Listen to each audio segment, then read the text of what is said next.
Hello, today we're talking with Dr. Peter Smith. He's held many roles throughout his career, including senator, lieutenant governor, and founding president of both Vermont Community College and Cal State Monterey Bay. He has served on the national board of the Carnegie Forum on Education and Economic Development and the Executive Commission of States, just to name a few. Most importantly for this conversation, he has authored books about prior learning assessment and the adult learner and was a founding member of CALE. In the 40 plus years since then, he has remained a fierce advocate for the recognition of learning and the rights of adult learners. So welcome, Peter. How are you today? I am just fine, Karen. It's great to be with you. Great, thank you. So let's just start with a little bit of background. Almost your entire career focused on prior learning and adult students. What's the backstory? Why do you go into that field so deeply? It took me about 10 years to understand the real backstory because it had to do with my own personal learning. But when I was 18, the year before, summer before I went to college, I went to the first Outward Bound school in America, in Colorado. And I'm from Vermont, and I spent my life in the outdoors climbing mountains. And I knew the mountains would be bigger in Alaska, not Alaska, well, they're bigger there too. They're bigger in Wyoming and Colorado. But I thought, okay, this is going to be cool. Well, it changed my life because what I learned, because I was asked to keep a journal, we had to keep a journal every night. Mm-hmm. And I learned that it wasn't about the mountains or the altitude, it was about the team. And there were 6 of us on a team.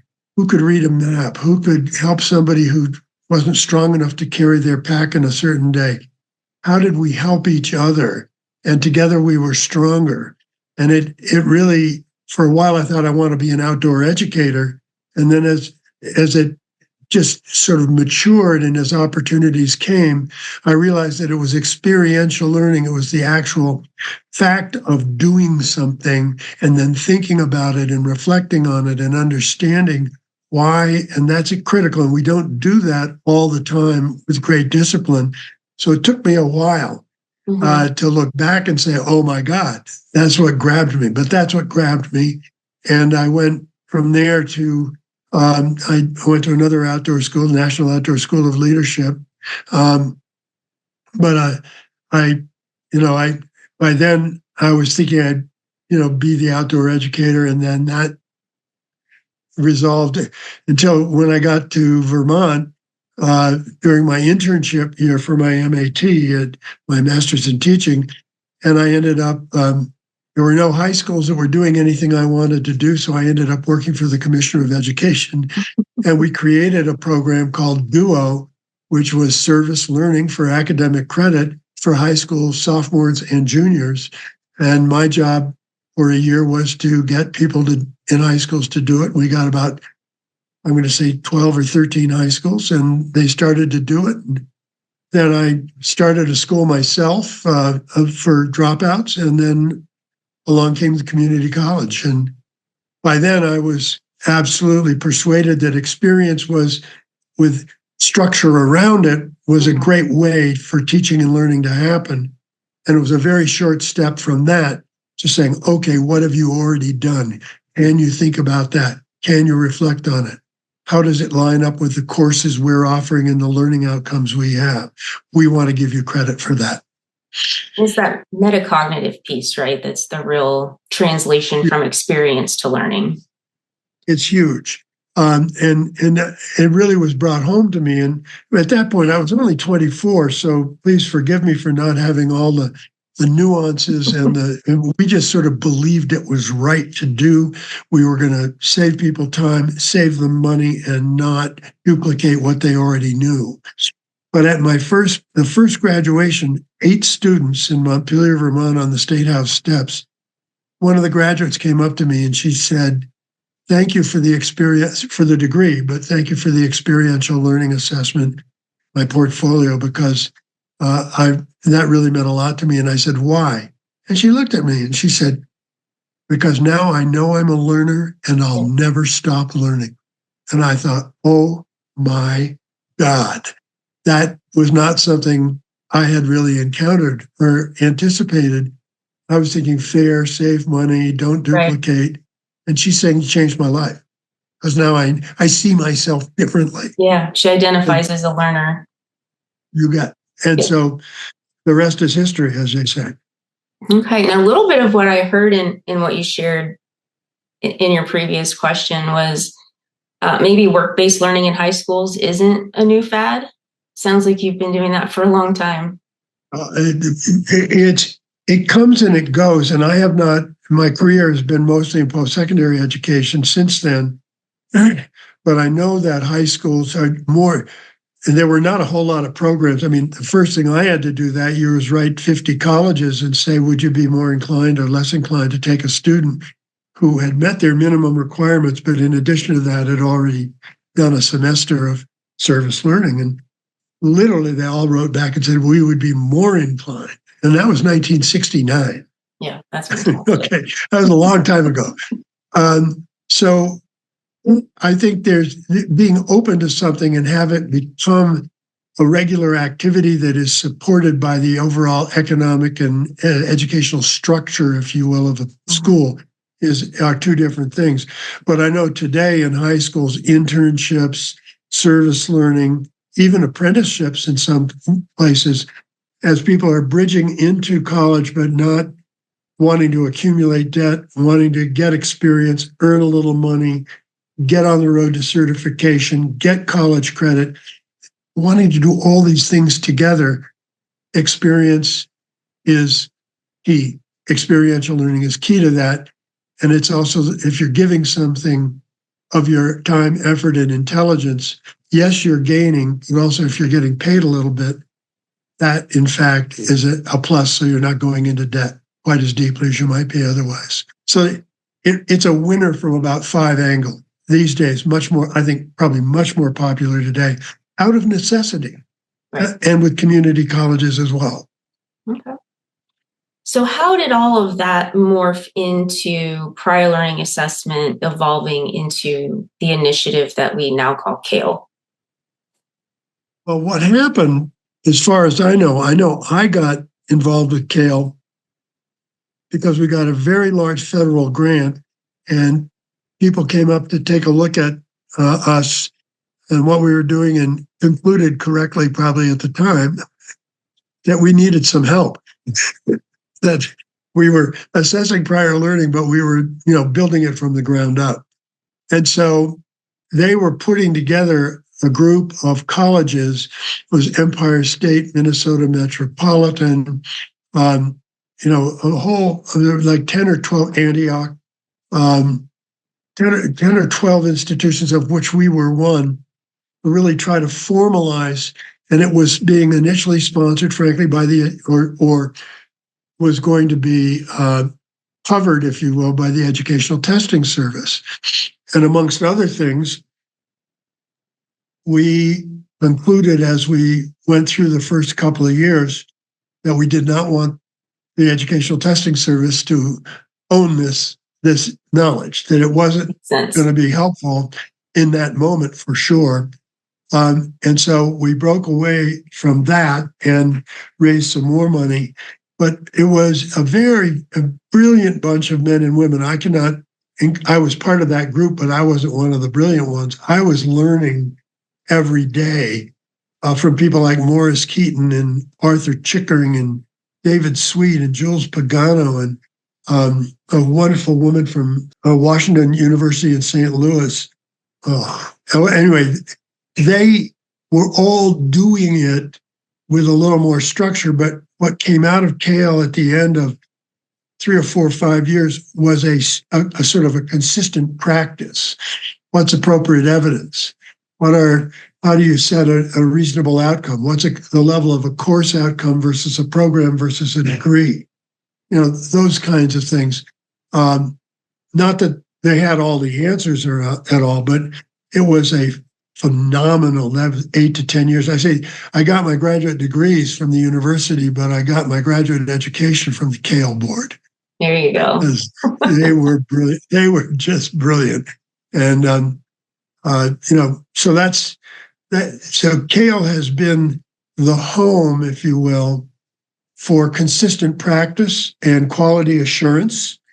And have, I think over time done a great job at that. And it was something being made out of nothing, because there was nothing before Gale. No place in the country that I was aware of where you could get people together and talk about assessing experiential learning. So it's been around for a long time. Experiential learning, prior learning assessment, credit for prior learning, recognition for prior learning. It's been around. I've benefited from it back in the late 90s, early 2000s. But in some ways, it still feels like it's in its infancy from an adoption standpoint.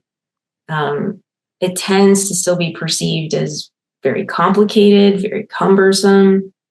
And there's still just a little bit of resistance sometimes for schools to, fully jump in with whether it's portfolio assessments or other assessments of prior learning. Why do you think that's the case? It's hard to argue against it, but why are we still so young in getting it embedded in institutions? Well, I think that is on the verge of changing dramatically. But having said that, I think what I learned from all of this and from starting two institutions, or being the founding president and leading a team that did that work, or teams, is that organizational culture is everything. And when you're starting something new, that organizational culture is going to protect it and deepen it and improve it. But when you're going into an institution with an existing organizational culture, where the academic model, if you will, which is a traditional academic model, is also the business model, the economic model, the organizational model, and you come in and say, oh, well, by the way, you have 4 years worth of courses. Here's this way we can get you students, but they're going to have advanced placement and they're going to come in at the second half of the sophomore year, the beginning of the junior year, and you're going to transfer in credit, but credit that isn't from another college. It's credit from experiential learning, or today from another college, or from a business like a Google certificate. And so how do you make room for that? That just upsets, one, the primacy of the professor, because the historic role of the professor or associate professor is that they are the king or the queen of the classroom. They get to decide what goes on. Mm-hmm. And so the college is built on the agglomeration of all of those values. So, even accepting transfer credit from another college was controversial 35, 40, 50 years ago. Why should we do that? Right. We're better than they are. Well, maybe, but the fact of the matter is what's left out of that conversation is the quality of the learning that the learner has done. Mm-hmm. And so how do we get at that? And I think the reliance on the Carnegie unit and credits has kept people sort of away from getting at the true value of it. And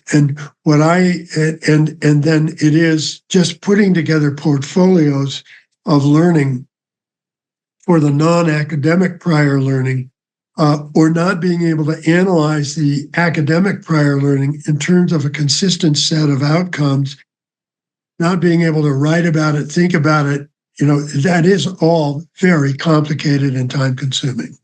And so I think it was, that made it problematic.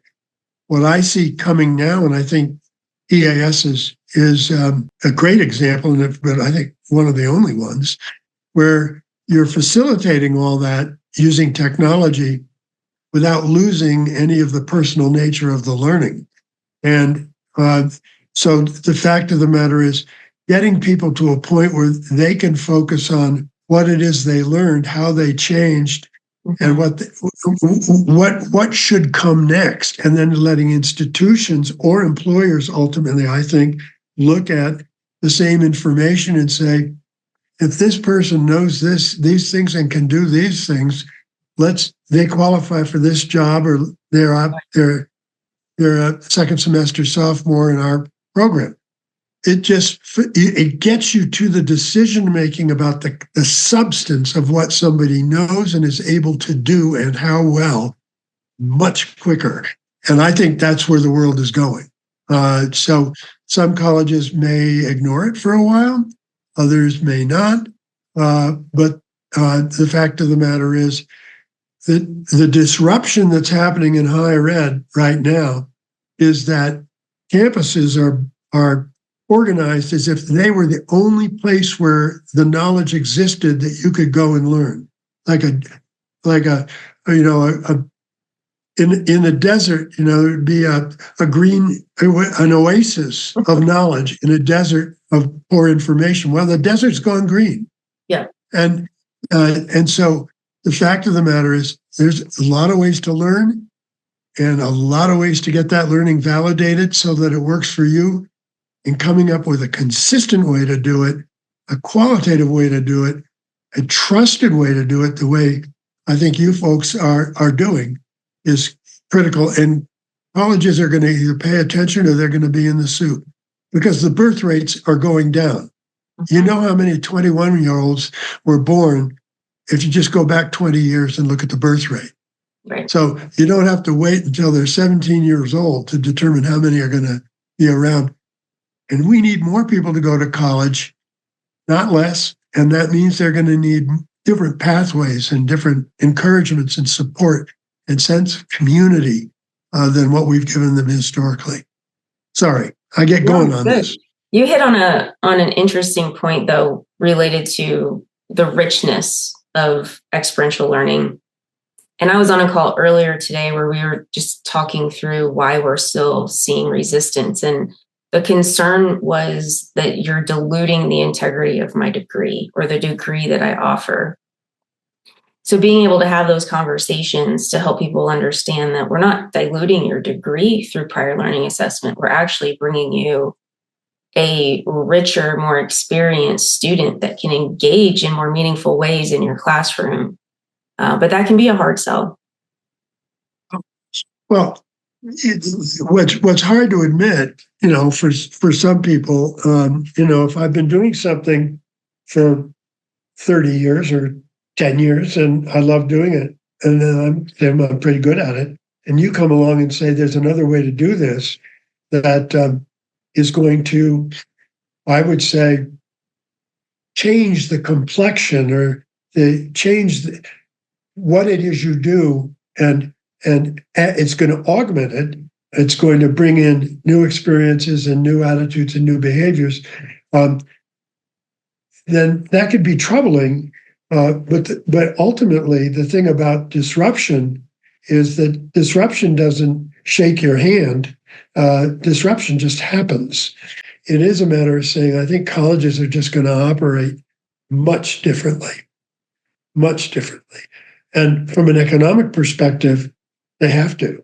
Yeah. And if you go back and read Clayton Christensen's theory of disruption, this is classic disruption. And what I'm finding in the work I'm doing with people as a consultant now, and just building on what I did in my career, is that we now have data, and you have some data, I think, that shows that what you learn in college may be 30% of what it ends up being useful to you in the workplace or in life. Maybe 30%. But learning about teamwork, learning about your empathy, your tolerance for others, your critical thinking, your problem solving, all these things that colleges never paid direct attention to. They may have been honoring them and valuing them, but it was indirectly, it was never put up front. So if I can write a good critique essay of an Emily Dickinson poem, I'm writing well and I'm probably thinking critically. But the fact is, nobody ever told me that I was doing that. And so it's not part of my known sort of collection of talents and skills.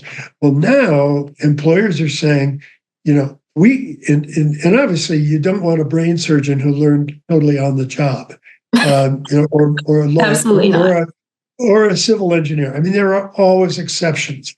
But the fact of the matter is that there's a lot of what we can learn that is useful on the job or in life can be learned while we're working. And or in work that is associated with learning we're doing.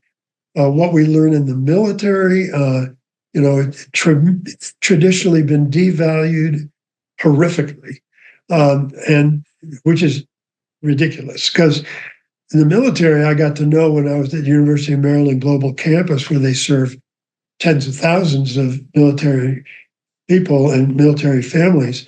We all think everybody's carrying a gun or driving a tank. That's about 10%, if that. The other 90% are doing supply chain management, all sorts of other kinds of things. Mm-hmm. And we devalue it when it comes out in terms of employment and in terms of college credit. It's nuts. It's nuts. Yeah, I had an experience a few years ago where we were evaluating JST, a student's JST, and taking a look at the ACE recommendation. And then, ACE does a fantastic job. Yes. It stops short of recommending specific credit because they don't have access, right, to institutions' credit. So we had a E7 nuclear submariner with like 17 years in the Navy.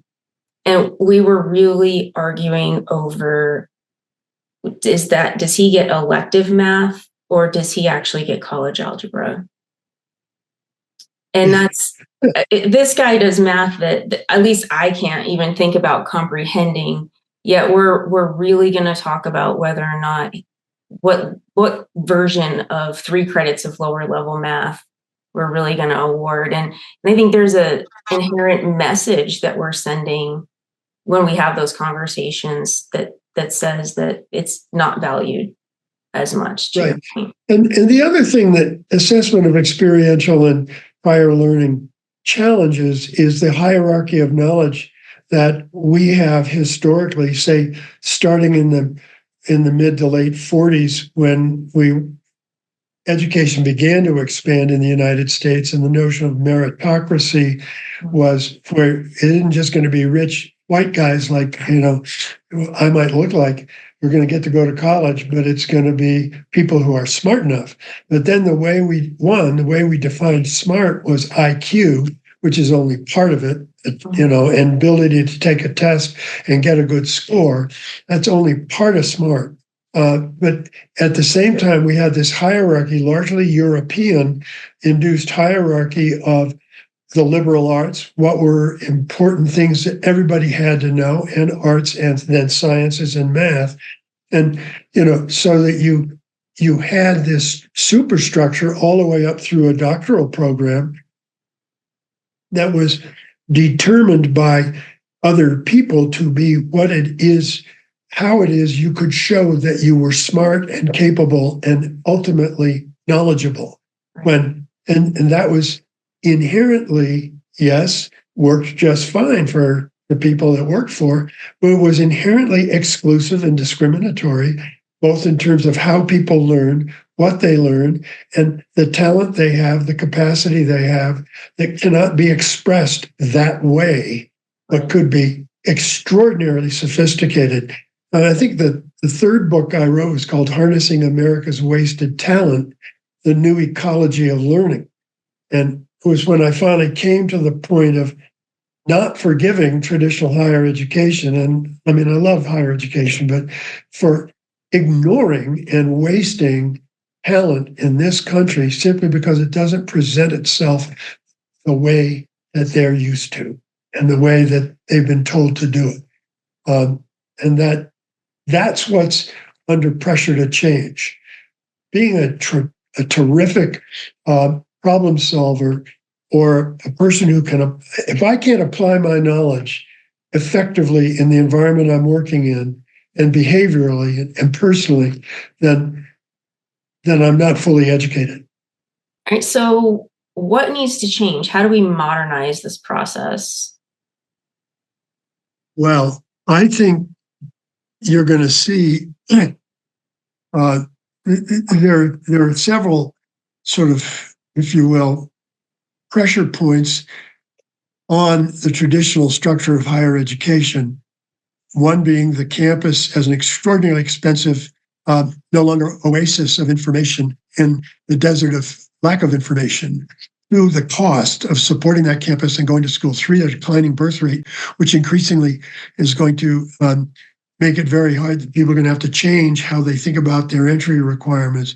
But then 4, how does what I learn in college relate to my social, my personal, my civic, and my economic needs? I am a whole person. And I think what's changing, I hope, and what I'm arguing for, is being an educated person, if you will, means all 4 of those dimensions: social, civic, economic, and personal. And do I know myself? Do I know where I'm strong and where I situations I'm not going to be strong in? Am I self-reflective? All of and what do I know that I can apply in the workplace? But what does it take to apply it well? For instance, I learned very quickly that I was going to be employing people who knew more than I did about what they were doing. Because A, I was young, and B, we were doing stuff that a Peace Corps volunteer would have more knowledge about how to go out and organize a community around learning than I did, although I had done it. So you begin to get comfortable, in my case, quite quickly, with that being surrounded by people who say, boss, that sounds good, but it won't work. and if I'd said, no, do it my way, we'd have failed. Right. Simply, we'd have failed. So it's the multiple dimensions of being learned. And our language isn't even, exducare, the Latin derivative is to lead from, to lead beyond, to lead, to be led. And as opposed to learning, which is what you're studying and engaging. Right. And I think college is part of the larger learning experience of life. And that's a big change. That's what's happening little by little. And that's a big change from when I grew up, when college was learning for life. And you didn't get that, you had a problem. So I think, and that means, going back to your question, I think you're going to see more and more people working and learning and gaining their degrees incrementally, internships, apprenticeships. How can we educate the teachers we need if they can't, the traditional way, they have so much debt, they can't pay their debt off in 10 years of teaching? Right. So we got to find, or nurses, we've got to find, and I'm there, cops, firemen. We've got to find a way to help people learn what they need to know and get good at doing it without having them sit in a classroom and then do a little internship someplace. It's too expensive, and I think there are better ways to do it, quite frankly. One thing I learned in my MAT program of the year I was in school and doing my student teaching in school, I didn't like to teach, and I wasn't very good at it. The way high schools were structured. Right. Well, that's, I think, a pretty good thing to learn. So I went in another direction. Yeah. And I've had conversations like that when I've worked in schools that had teacher preparation programs, that we have to get and I know that's just one example, but we have to get people exposed to their career field before they're 3 or 4 years in and can't make an adjustment, right? You might think you want to be a nurse until you face your first sick person on a ward. You might think you want to be a teacher until you're working with other people's children. And the sooner we can expose people to what the career field might be like, the sooner they can make informed decisions on whether it's not something they want to invest in. Time, money, self. And I have my story in that regard is I was student teaching in Charleston High School in Charleston, Massachusetts, and this kid in the back of the room, he was terrific. And all of a sudden he was very quiet, and then he, wasn't participating, and he didn't do well on the last test, and I was going to flunk him. And I saw him and I said, Tommy, what's up? Oh, he said, I know, Mr. Smith, I haven't been really very good the last couple of months, but, I got into Wentworth Tech, and I'm the first member of my family to go to college, but I had to take a second job in order to get the money to go to school. So I 2 jobs as a high school senior. So I'd been a little tired. And I thought, and I'm going to flunk him. Right. And then he doesn't get a diploma, and then he doesn't get into Wentworth Tech. And I didn't know this. Yeah. And it just, I said, no, it was that part of it. Well, there's several parts of it. So I gave him a C plus, and he went to Wentworth Tech. But, I came within the ace of putting somebody out the window for no good reason. Or for no reason that had anything to do with his capacity. Right. It goes back to that system of demonstration that you talked about earlier. If we're looking in a world with multiple pathways, I think micro-credentials are absolutely great alternative, one of many. I would like to think that they would have to do with demonstrating maybe different credentials in different ways, but try to get at the 4 elements that I was talking about: social, economic, civic, and personal. In other words, because we know that all those things matter in terms of how well people do on the job or in life. And so, there are ways anything can be done badly or well or in between. But I think in terms of people being able to gather their learning and the recognition and validation of their learning as they go in relationship to different things they can do for a living, I think micro-credentialing is terrific new development and a terrific alternative. Yeah. I still get surprised by institutions that offer micro-credentials through continuing education department that then do not articulate those micro-credentials back into their own degree programs. Do you think that's ever something we're going to figure out? Well, they're going to either figure it out or they're going to lose students.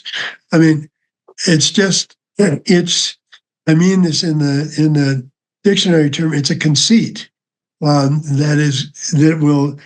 have been able to get away with because they could say, oh, that's continuing education. And that's what they said about the Community College of Vermont when we started it. No campus, community-based, night times in high school had teaching degrees, other people didn't, but they were good. They did what they were teaching for a living. Very controversial, as you can imagine, in 1970, 71, 72. And people are saying, but that's continuing education. I said, no, that's learning. Yeah. And what we're looking at is outcomes-based assessments, and we're collecting what it is people know and are able to do, what they show us they can do. And that's where the assessment of prior learning came in. And the insanity of this stuff is, for me, I mean, I flunked algebra in the 9th grade. It turned out 40 years later that I was severely ADHD. Of course, nobody knew what that was in the 1950s, early 60s. And so, but have I ever used algebra in my adult life? No. Probably not. No. And have I used geometry? I think it's useful to know geometry because it, in fact, does interact with your daily life from time to time. If you're, I suppose, a sailor, I'm not. That's how you know how to tack and all that. But so part of the question is, employers say that the most expensive thing they do is hire people who fail within 8 to 10 months of being employed. And so they spend months hiring somebody, and then they spend months helping them learn the job, and then they leave because they're not good at the job. They have a very high motivation need to know the multidimensional qualities. What do they know? What are their interpersonal skills? What are their problem-solving and cross-cutting intellectual skills? As appropriate to the job they're going into. They need to know that story, and they'll save money. as opposed to hiring people because they have a BA in history, Right. Or accounting. I could be a great accountant, numbers wise, and be a jerk. And why would anybody want to work with me? Yeah. You know, if I'm a CPA, I might get away with being a jerk. Who knows? Because you got to listen to me. No, I'm joking. But I think it's to come at it from the employer's side. It's got to be a consumer beyond the learner. There has to be a consumer who wants to know the facts, not the label. Right.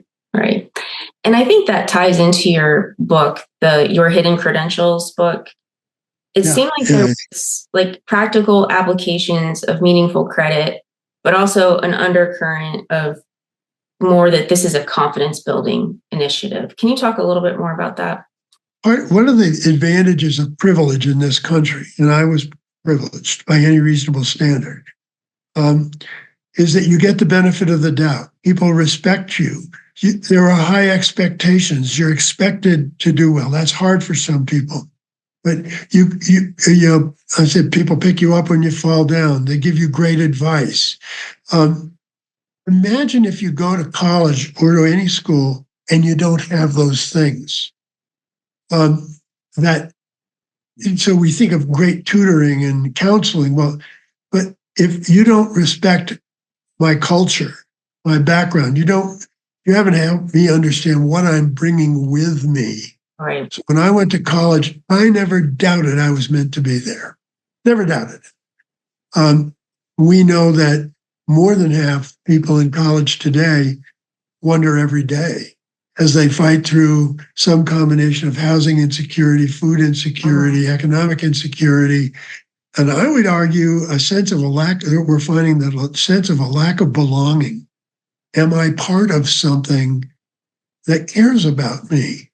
So the emotional side, if you will, small e emotional side, the behavioral side, being respected, having that institution help you understand what you already know, why you're on the pathway you're on, what it's going to take to be successful, and why that's important to you. If you don't know those things,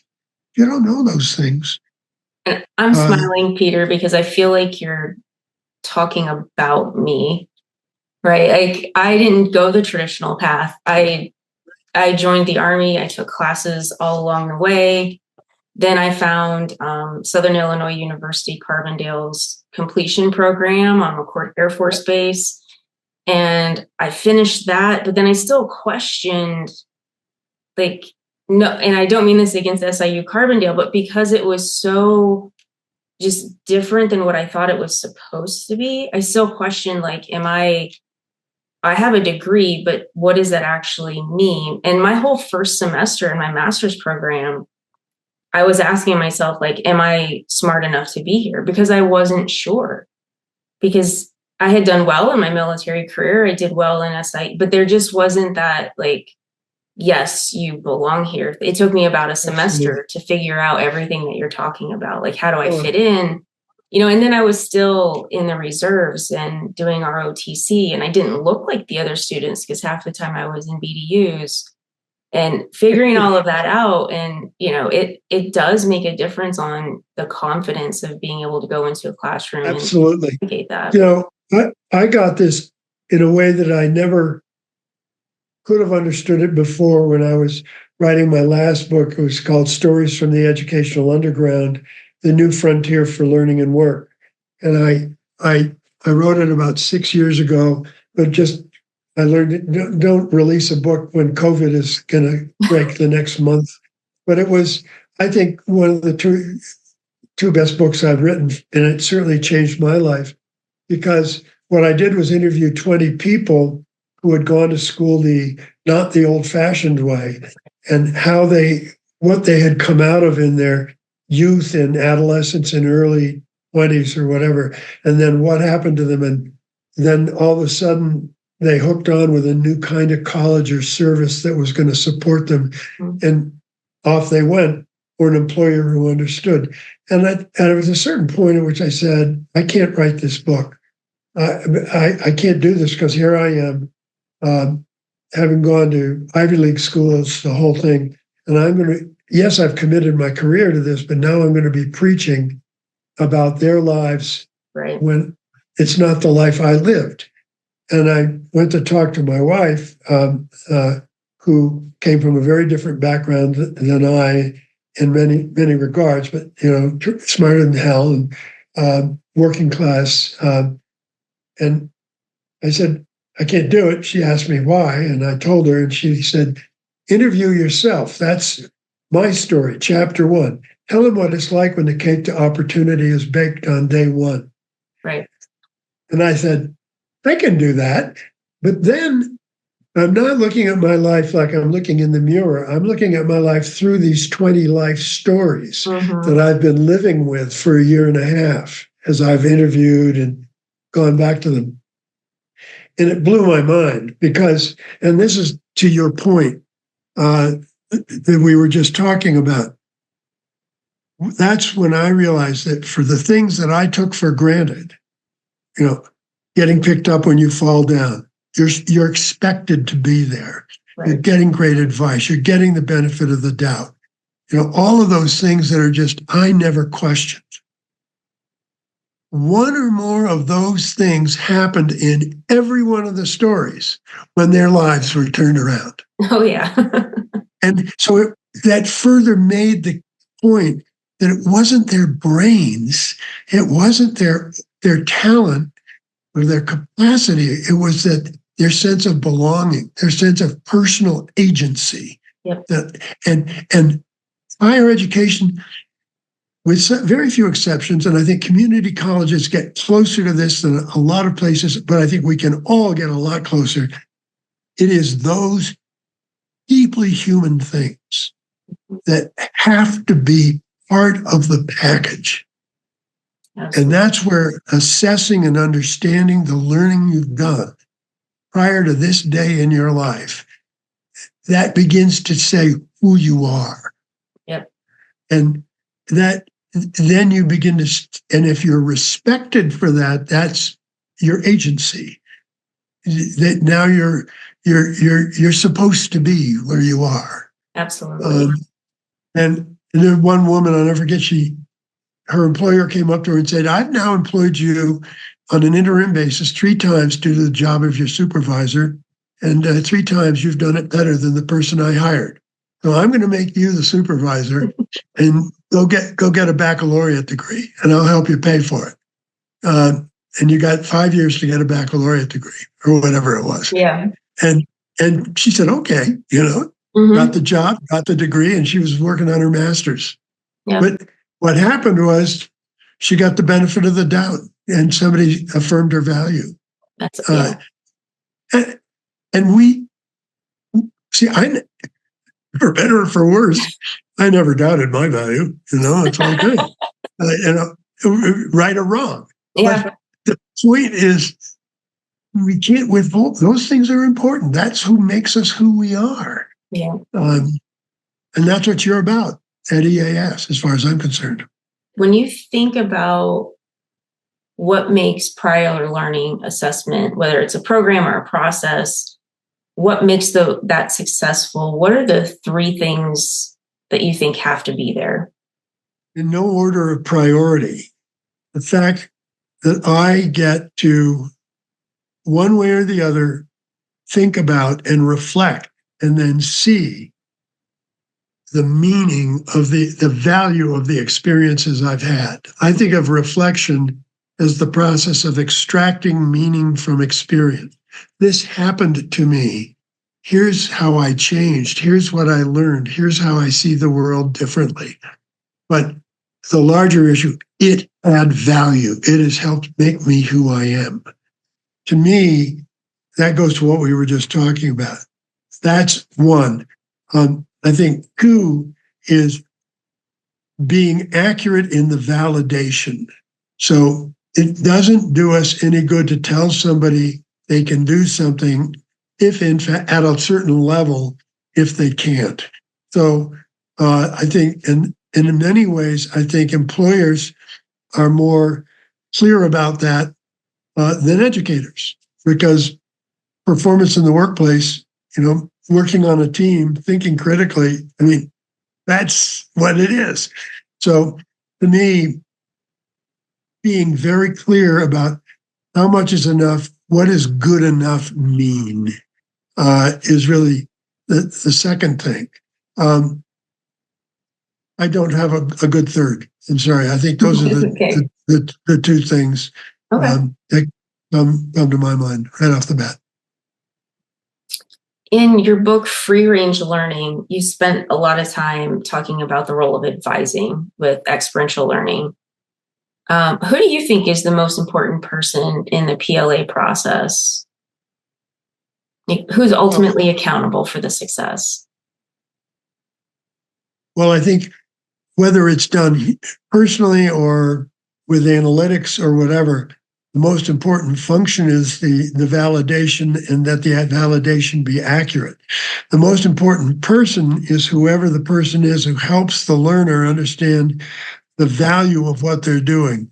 And, to go back to the woman at CCV when she graduated, now I know I'm a learner and I'll never stop learning. That is the overall power of assessment of prior learning, that has to be realized. So if you could accumulate the credit without that understanding, that's way better than nothing.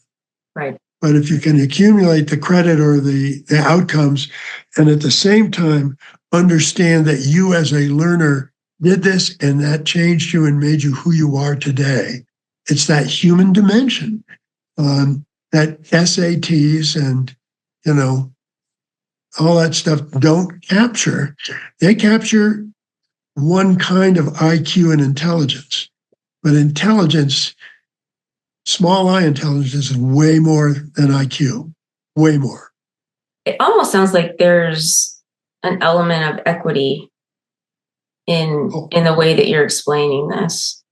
Think of it this way. This may seem like a bit of a leap, but we know that Indian schools were put together for Indian kids to erase their culture, their indigenous culture. I mean, that was the stated purpose, to make them little American kids as opposed to little Indian kids. It's a disgraceful chapter in our history that most of us don't know much about. Now, that's an beyond extreme case. But then think about schools and colleges, but schools in neighborhoods that didn't have enough money, or schools where there weren't enough resources, or where the expectations were low. And so what you come to in the end is that the good news about meritocracy was, when it was instituted in the 40s at Harvard, and I don't know if you've seen the new article in December Atlantic by David Brooks called How the Ivy League Broke America. But it's about meritocracy. The good news is people of merit, more people of merit, defined a certain way, went to school. And that was much more diverse than it had been before. But the bad news is the way they defined merit excluded another 70% of the population, because it was based on a very narrow version, very European version of what it means to be smart, which is smart in school. And that's not being smart in school and being good at your work and good in life and a great parent or a great community member or a great leader are two very different things. Absolutely. So to me, that's what's at stake. And what we are doing, I mean, the book I'm working on now, called The Future of Learning, is imagining that as kids come into puberty, I'm 13, 14, 15, whenever that is, as we go forward, what they need to know, and thinking about what they want to learn and need to know in order to live the lives they want to live. And that may include college. It may include the services. It may include VISTA or Peace Corps. It may include going to work and then going back. But that they're thinking about learning their way to their future, not the way it was, go to college and that's your platform, and from there you go forward. And that just doesn't work anymore for the vast majority of people. Well, it never did work for the vast majority of people. But we know that now. Imagine it's Peter's world. and let's give it, I don't know, 5 years, and you could draw out the landscape of prior learning assessment and its integration in higher education, what would it look like? Well, first of all, I would define higher education not by form, but by function. So I would say higher education by definition, and I'm still working on this, but when you look at all the things that are going on in higher education and around learning today, I'm a Vermonter, so my metaphor may not be helpful to some people, but it's like skiing in a blizzard with no goggles. You're trying to figure out, you don't want to hit a tree, and it's all this stuff coming at you. But part of it's learner support, and part of it's better learning online, and part of it's assessment, and job related. So, how do you make sense out of it all? And I think there needs to be an understanding that learning and the support of learning going in higher education going forward is going to be the interlocking of a series of strands of activity or functions. I'm not saying this very well, but it isn't just a campus. The campus defined everything. You go there and right. You can get one of everything you need. That's going to be still possible on a campus, but it's going to be possible multiple other ways, and they aren't going to look the same. So we have to start thinking about quality as doing things well with good outcomes, as opposed to going to a campus and getting a degree. And I think that is going to be very friendly to some people and very difficult for other providers, because a lot of providers are used to having, it's like, take my word for it. Right. She went through this. She did it. She's good enough. Let's go. So there's that. I think there are going to be multiple pathways. And I would, if I could, what I would love to see is with every employer or every college, but starting maybe around 10th grade in high school, is people being encouraged with structure to think about what they've got, where they want to go, just begin thinking about these things, and to start and to see service learning of some kind or active learning in high school. And, I would have service learning or active learning in college as a requirement for everybody. We did that at Cal State Monterey Bay. Mm-hmm. You had to have service learning not once, but twice, 2 semesters to graduate, 1 lower division, 1 upper division. The lower division at the time, I know they're still doing it. I don't know if they still do it exactly this way. Lower division was service in a culture other than the one you were raised in. And the upper division was service in your area of knowledge that you're going to get your degree in. And you have to have a senior project and all that. Whatever that is, put it to work in the community. Make it real for people.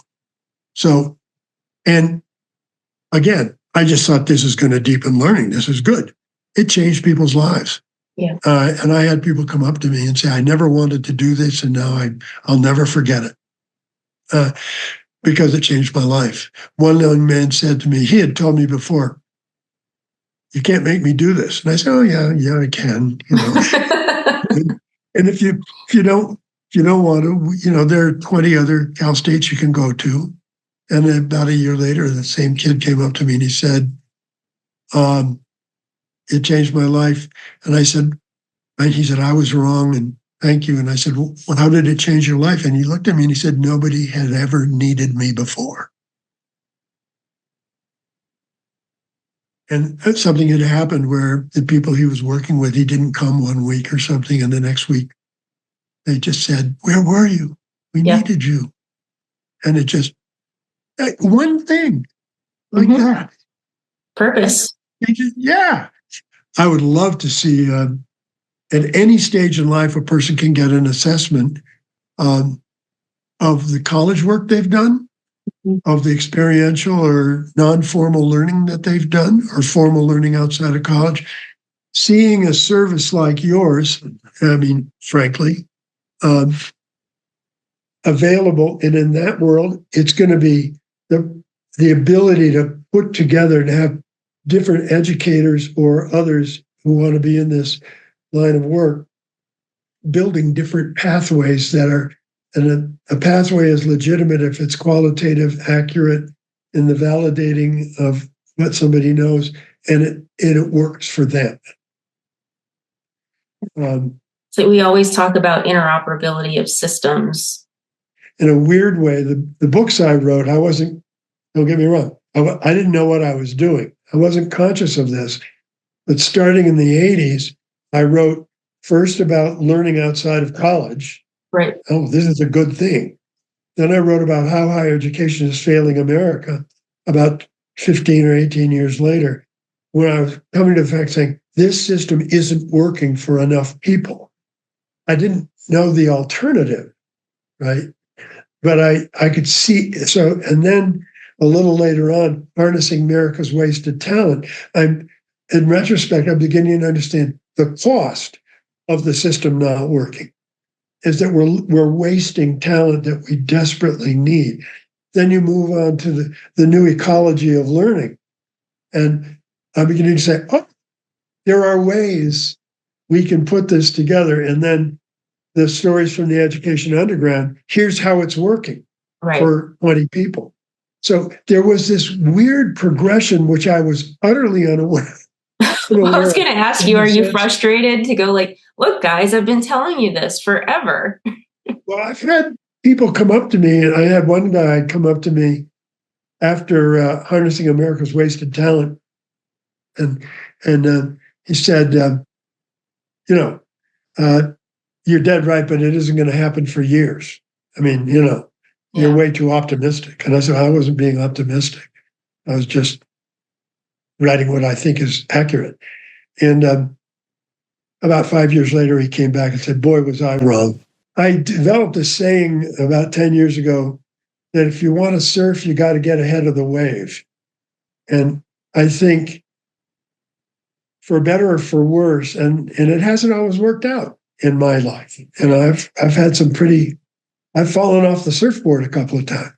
But the fact of the matter is that however it happened, what's pulled me forward through my life has been to surf on this wave, not knowing where shoreline is, not knowing where the reefs are, not knowing where it's going, but just pulled by an increasingly deeper understanding of all this talent in America that this system we've created is ignoring.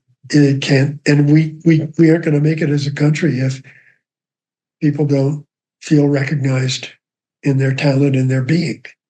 And we used to leave it to them, but now we impose a different set of values on them and say, if you don't do that this way, then maybe you're not as good. And in this age of hyper communication, that ain't going to work.